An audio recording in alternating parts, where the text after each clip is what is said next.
Hello, આપણા time આગળમાં તમારું સ્વાગત છે. મોડર્ન ચિંતન ખાણી બેઝિક મેથ્સ ચાલી રહ્યું છે ડિપ્લોમા એન્જિનિયરિંગનું. આપણે chapter number 1 logarithm part number 5. પહેલા 4 પાર્ટ જે છે આઈ થિંક હું આશા રાખું છું કે તમે જોઈ કાઢ્યા હશે અને ખૂબ જ મજા આવી હશે.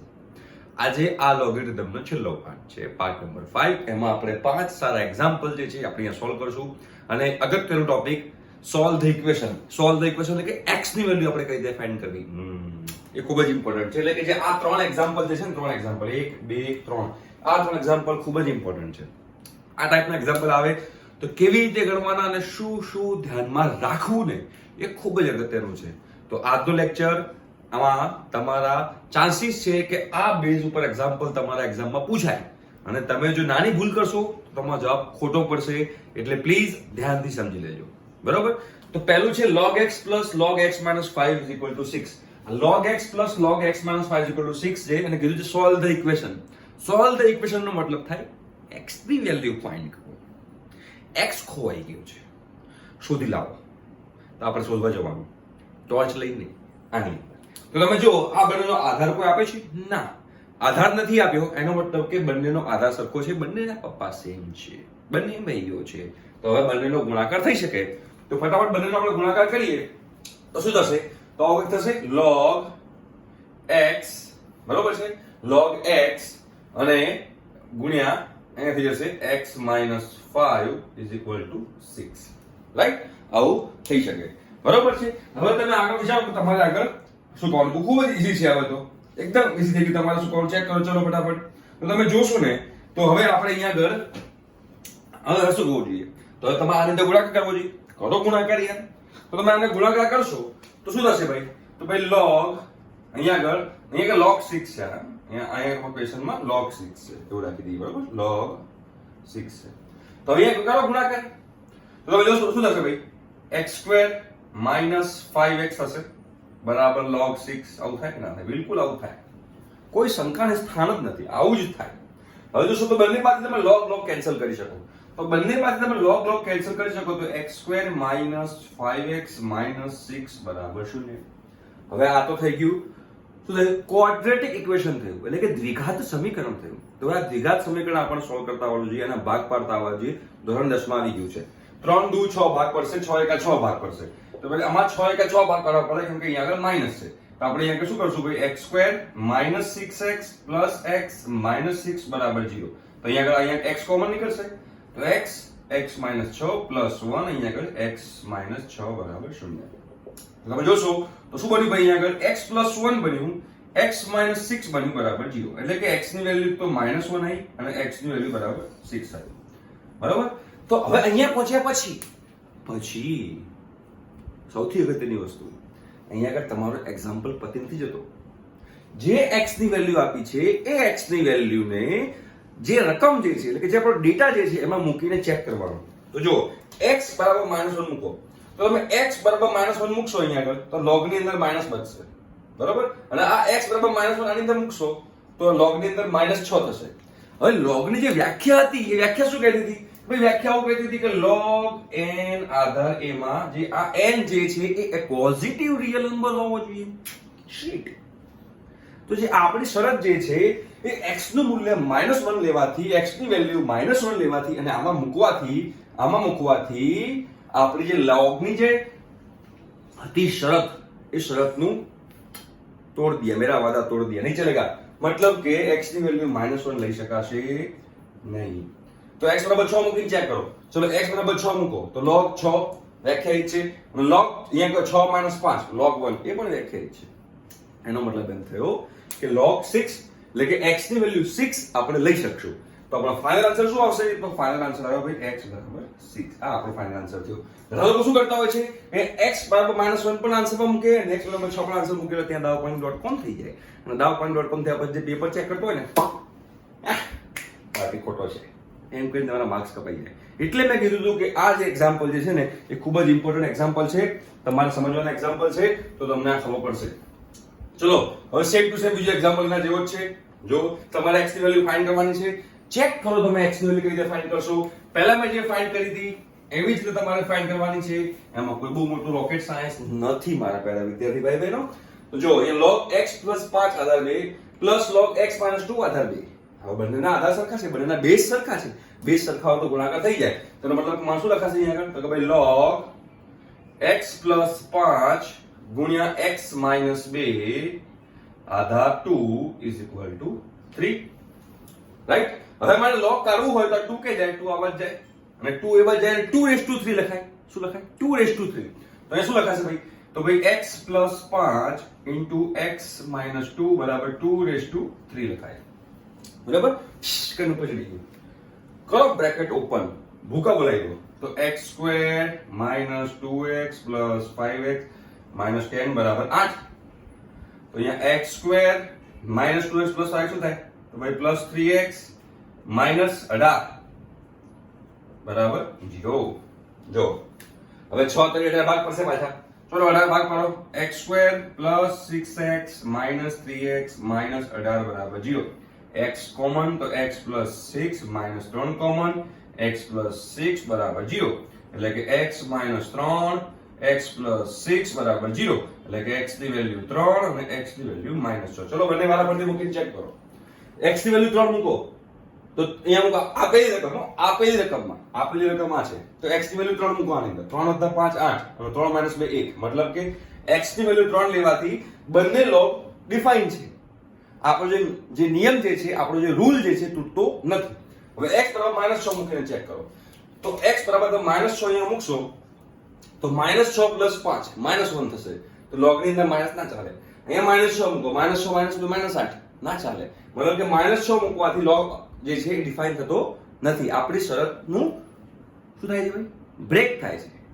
નથી મજા આવતી, ના ચાલે. તો આ આપણો સોલ્યુશનમાં નહીં આવે. આપણો જવાબ આવશે x = 3. એટલે કે આ જે ક્વેશ્ચન જે છે એ જે છે એમાં તમારો આન્સર આવશે 3. રાઈટ? હવે સેમ ટુ સેમ તમારે ક્વેશ્ચન નંબર 3 જે છે એ હું તમને હોમવર્કમાં આપી દઉં છું. કમેન્ટ બોક્સમાં આવી દઉં છું, તમને હોમવર્ક પણ આપો, તમને ખબર પડે કેવી રીતે થાય છે. તો ક્વેશ્ચન નંબર 3 જે છે એ હું તમને હોમવર્કમાં આપું છું, તમે કરીને લેજો. બરોબર? આશા રાખું કે તમે કરશો જ. ઓકે? ચલો એના પછી એક્ઝામ્પલ જો. બહુ સારા એક્ઝામ્પલ છે. log x base 10 is equal to log y base 10 is equal to log z base 10 આપેલો છે. બરોબર છે? બધાનો રેશિયો આપેલો છે. બહુ સિમ્પલ એક્ઝામ્પલ, એકદમ પોપ્યુલર એક્ઝામ્પલ, કોઈ ટેન્શન લેવાની જરૂર નથી. તો હવે આપણે વાત કરીએ એની. બરોબર? તો શું વાત કરશું આપણે? આ તો જો અહીંયા કે જ્યારે આવી રીતે આપેલું હોય ને કે ભાઈ a by b is equal to b c by d is equal to ગમે તે આવી રીતે આપેલું હોય કે ભાઈ e by f, તો બધા બરાબર k ધાર દેવાનું. જ્યારે પણ આવું આવે ને તો બધા બરાબર k ધાર દેવાનું. બસ ધેટ્સ ઇટ. બીજું કઈ કરવાની જરૂર નથી. બસ. તો આપણે શું કરશું? ભાઈ આ બરાબર આ k ધાર દો એટલે આપણે કોઈ માથાકૂટ રહે નહીં. તો ચલો બધા બરાબર આપણે k ધાર લઈએ. આશા રાખું છું કે ભાઈ તમને ખબર પડતી છે કે હું આગળ શું કરવા માંગુ છું અને શું કરી રહ્યો છું. બરોબર? તો જોશો તો ભાઈ log x આધાર 10 બરાબર log અપોન શું હતું? Upon b - c, upon b - c બરાબર log y આધાર 10 અપોન શું હતું? c - તો અહીંયા c - બરાબર log z આધાર 10 અપોન શું હતું? a - b, તો a - b બરાબર k આપણે એઝ યુઝ્યુઅલ. ચાલો મને શું થયું? એનો મતલબ એમ થયો ભાઈ log x આધાર 10 બરાબર શું થશે? k * b - c. log x આધાર 10 upon b - c બરાબર k. b - c આવા જાય તો k * લખાય. એવી રીતે આમાં પણ થશે સેમ. શું થશે ભાઈ?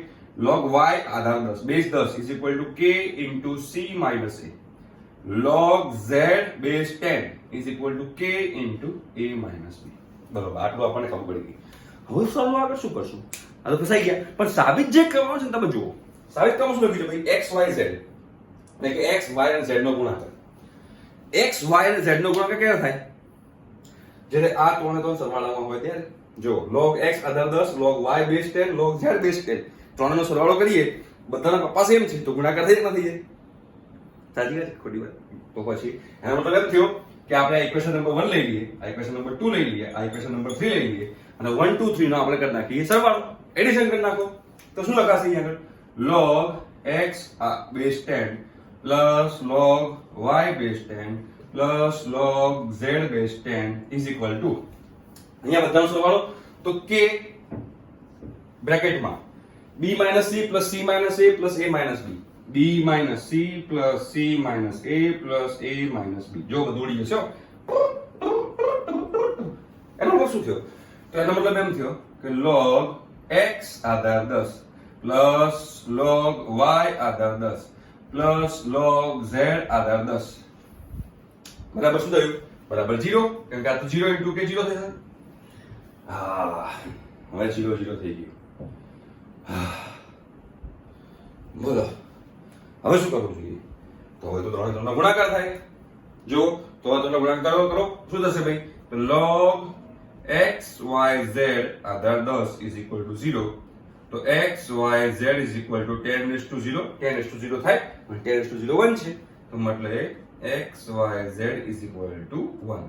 પહેલું આપણે પ્રૂવ કરી નાખ્યું. જો x y z is equal to 1. હવે જો ફરતી હવે શું કરશું ખબર છે? હવે આપણે આ સાબિત કરવું છે x raised to a into y raised to b into z raised to c. તો હવે આ તો કેવી રીતે કરશું?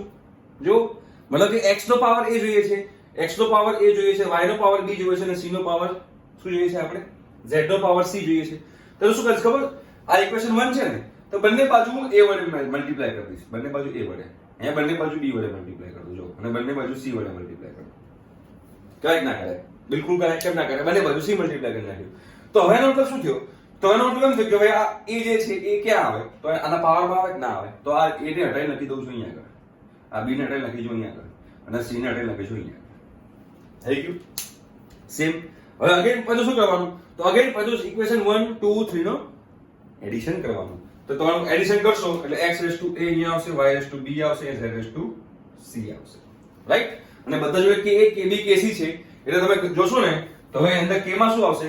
હવે k into શું આવશે? તો k into અહીંયા આવશે a into b minus c plus b into c minus a અને plus c into a minus b આવું આવશે. જોઈ લો. અગેન તમે આ કરશો ને તો આ પણ 0 બનશે, એ પણ 0 જ બનશે અને એ પણ 0 બનશે ને. તેનો મતલબ શું થયો કે આ x raised to a y raised to b z raised to c બરાબર 0. તેનો મતલબ કે x raised to a y raised to b z raised to c બરાબર 0. તો હવે 10 આવા જાય તો x raised to a y raised to b z raised to c બરાબર 10 raised to 0. તો x raised to a y raised to b અને z raised to c બરાબર 1. તો એ પણ સાબિત થઈ ગયું. એ ખબર પડી હશે બધાને? બિલકુલ પડી હશે. જોઈ લો એકવાર. રાઈટ? હવે તમે જો, હવે તમે ચેક કરો. આપણે આ પણ સાબિત થઈ ગયું x raised to a y raised to b z raised to c બરાબર 1. હવે આપણે સાબિત શું કરવાનું છે? x raised to b plus c into y raised to c plus a into z raised to a plus b. બરાબર? હવે x નો power શું છે? તો x નો પાવર છે b plus c. તો એનો મતલબ એમ થયો, જો અહીંયા કરી નાખું છું મસ્ત. શું કરે ભાઈ? x raised to શું લખવાનું છે ભાઈ? k into અહીંયા નાખું પેલા b minus c. બરોબર છે? આ a કાઢ નાખું, b કાઢ નાખું, c કાઢ નાખું. ઓકે. હવે શું કીધું છે? x raised to b plus c, y raised to c plus a અને z raised to a plus b બરાબર 1 સાબિત કરવાનું. મતલબ કે x નો પાવર b plus c હોવો જોઈએ. તો હવે બંને બાજુ શું ગણવાનું? બંને બાજુ b plus c વડે ગુણી નાખો. તો હવે અહીંયા બંને બાજુ શું ગુણી નાખીશ ખબર છે? બંને બાજુ ગુણી નાખીશ b plus c વડે. તો અહીંયા આગળ b plus c, અહીંયા પણ b plus c. પહેલામાં બંને બાજુ a વડે ગુણી દીધું કે x નો પાવર a હતો. હવે અહીંયા આગળ શું ગુણીશ? y નો પાવર શું છે ભાઈ? y નો પાવર c plus a. તો અહીંયા આગળ હું c plus a વડે બંને બાજુ ગુણી દઈશ.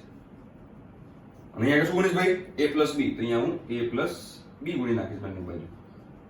બરાબર? આ ઇક્વેશન 1 થઈ ગયું, ઇક્વેશન 2 થઈ ગયું, ઇક્વેશન 3 થઈ ગયું. હવે જે b plus c છે ક્યાં જાય? તો b plus c છે x ના પાવર પર ક્યાં જાય? તો b plus c અહીંયા ભૂસી નાખું છું અને અહીંયા લખી નાખું b plus c. અહીંયા ભૂસીને અહીંયા c plus a કરી નાખું અને અહીંયા ભૂસીને હું અહીંયા આગળ a plus b કરી નાખું. આઈ થિંક તમને ખબર પડતી હશે. તો અહીંયા શું આવ્યું? બસ આ બધું b plus c, same method c plus a plus b. અને અહીંયા આગળ જો b minus c b plus c, તો b minus c into b plus શું થાય? b square minus c square. આની જગ્યાએ શું થાય? તો આની જગ્યાએ થાય b square minus c square. પેલું સૂત્ર છે ને equation a plus b into a minus b, a square minus b square. તો b plus c into b minus c, b square minus c square. આની જગ્યાએ શું થશે? તો આની જગ્યાએ c square minus a square. અને આની જગ્યાએ શું થશે? આની જગ્યાએ થશે a square minus b square. તો આ ત્રણનો ઉપર સરવાળો કરવાનો છે. તો એ તો બ્રેકેટમાં શું બચશે? તો બ્રેકેટમાં બચશે b square minus c square, b square minus c square plus c square minus a square plus a square minus b square. પાછું બધું ઉડી ગયું. તો પાછું 0 જાય. શું આવ્યું? 0 જાય. તો પાછું ભૂસી નાખો અહીંયા આગળ. તો શું થશે ભાઈ? ચેક કરો. અહીંયા આગળ b plus c, અહીંયા આગળ c plus a અને અહીંયા આગળ a plus b. બસ. તો હવે પાછું એનું હોય અહીંયા x raised to b plus c, y raised to c plus a અને કરતા જાઓ તો પાછું ઇઝ ઇક્વલ ટુ 1 આવી. જો ખાલી આપણે એક જ કર્યો અને પછી આની જે પાવર હતી ને પાવર પરથી આપણે ડિસાઈડ કર્યું કે હવે આપણે આગળ શું કરવાનું છે. ખૂબ જ સિમ્પલ છે. આઈ થિંક સો તમને ખબર પડી ગઈ છે કે એક્ઝામ્પલ કેવી રીતે કરવાનું. અને જો એક્ઝામ્પલ કેવી રીતે કરવાનું હજુ ખબર ના પડી હોય તો કમેન્ટ બોક્સમાં કમેન્ટ કરી દેજો ભાઈ. ખૂબ જ ઈઝી છે, એકદમ સિમ્પલ. ઠીક છે, ચલો એના પછીનું બીજું એક્ઝામ્પલ જોઈએ આપણે ફટાફટ સ્પીડમાં. કડક જોઈ લો શું કહે છે ભાઈ કે બી સ્ક્વેર બરાબર એસી હોય. જો બી સ્ક્વેર બરાબર એસી હોય તો આ પ્રૂવ કરવાનું છે. ચલો લખી નાખો ભાઈ પહેલા બી સ્ક્વેર બરાબર એસી. તો બી સ્ક્વેર બરાબર એસી. હવે બંને બાજુ log લઈએ કેમ કે સાબિત કરવામાં log છે તો બંને બાજુ log લો. શું થશે ભાઈ તો log બી સ્ક્વેર બરાબર log એસી. હવે આધાર કયો લેવાનો આધાર તો જો આપણી પાસે બી છે સાબિત કરવામાં બી છે એ છે સી છે x છે અહીંયા એક્સ્ટ્રા. અહીંયા આપણી પાસે x નથી અને આપણી પાસે x નથી તો આપણે આધાર x લઈ લઈએ. એટલે જે સાબિત કરવાનું છે એમાં x આવી ગયું. સિમ્પલ. જે સાબિત કરવાનું છે ને એ જ તમને આન્સર આપશે. જો અહીંયા x b a c હતા આપણી પાસે b a c હતા પણ x નતો એટલે મેં આધાર x લઈ લીધો. હવે 2 ને આગળ લઈ દો. ચલો તો 2 ને આગળ લાવો આ પાર્ટીને અહીંયા મૂકી દો. તો 2 log b Aadhaar x is equal to બંનેનો આધાર સરખો છે તો ગુણાકારને સરવાળાની રીતે લખી શકાય. જો સરવાળાને ગુણાકારની રીતે લખી શકાય એટલે કે મલ્ટીપ્લિકેશનના સ્વરૂપમાં લખી શકાય તો એડિશનને તો મલ્ટીપ્લિકેશનને એડિશનના ફોર્મમાં પણ લખી શકાય. અને આપણે શું લખી શકાય અહીંયા log a base x plus log c base x. Right. હવે જે પ્રૂવ કરવાનું જો પ્રૂવ કરવાનું તો બેઝ અહીંયા b છે, અહીંયા બેઝ e છે, અહીંયા બેઝ c છે, અહીંયા બેઝ x છે. એક્સચેન્જ ઓફર એટલે કે x ને મોકલો b આગળ અને b ને મોકલો x જોડે તો 1 upon થઈ જાય. તો 2 upon શું લખાય આને 2 upon લખાય log x base b બરાબર 1 upon log x base a plus 1 upon log x base c. થઈ ગયું પ્રૂફ. જો સિમ્પલ છે, કેટલું સિમ્પલ છે રાઈટ. તો અહીંયા આગળ આપણે હવે ફર્સ્ટ ચેપ્ટર કમ્પ્લીટ કરી રહ્યા છીએ. ફર્સ્ટ ચેપ્ટરના ટોટલ 5 પાર્ટ છે અને આ 5 પાર્ટમાંથી તમને log બધું જ આવડી જશે. ખૂબ જ સિમ્પલ છે, બસ ખાલી તમારે પ્રેક્ટિસ કરવાનું છે. બરોબર છે. નેક્સ્ટ ટાઈમથી આપણે સ્ટાર્ટ કરશું નેક્સ્ટ ચેપ્ટર. ત્યાં સુધી બાય.